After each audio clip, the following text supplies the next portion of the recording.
since we're talking about the future, a couple closing thoughts about the future. First of all, we haven't picked on Uber in a while. I think we may or may not have mentioned that Uber is losing its license to deliver its services in London because of its consistent refusal to abide by regulations.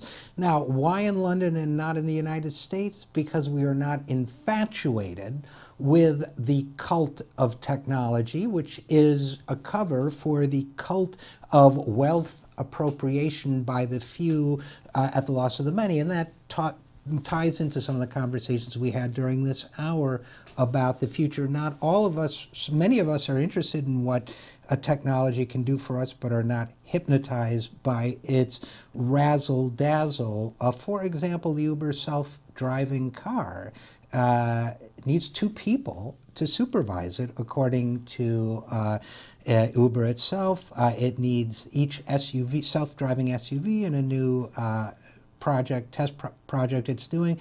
Each SUV staffed with 2 employees, one ready to grab the wheel and the other on the lookout for pedestrians. Now, will there ever be a self-driving car? We don't know, but there's been a lot of hype around it. The guy who was Uber's self-driving car guru is a full-fledged member of the cult. In fact, there's a lawsuit around this guy, but it turns out that his name is Anthony Lewandowski, and he founded a religious organization, according to papers that were released, state filings. He founded a religious organization called Way of the Future. Its purpose, according to these state filings, is nothing less than to, quote, develop and promote the realization of a Godhead based on artificial intelligence. This is the mentality we're dealing with. This is the self-worshiping and technology-worshiping mania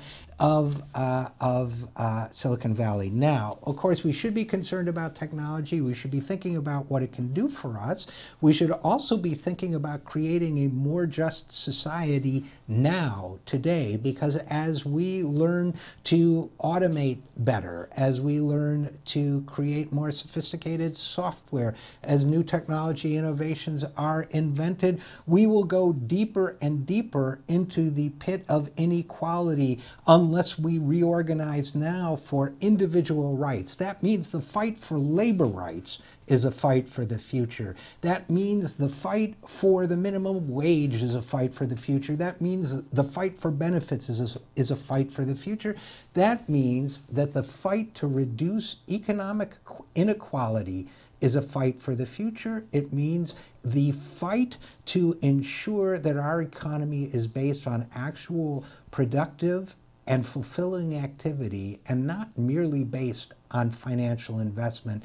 That too is a fight for the future. So if we are going to conduct those fights, we better become smarter and more sophisticated as a movement, which means understanding the full range of possible futures that lie before us.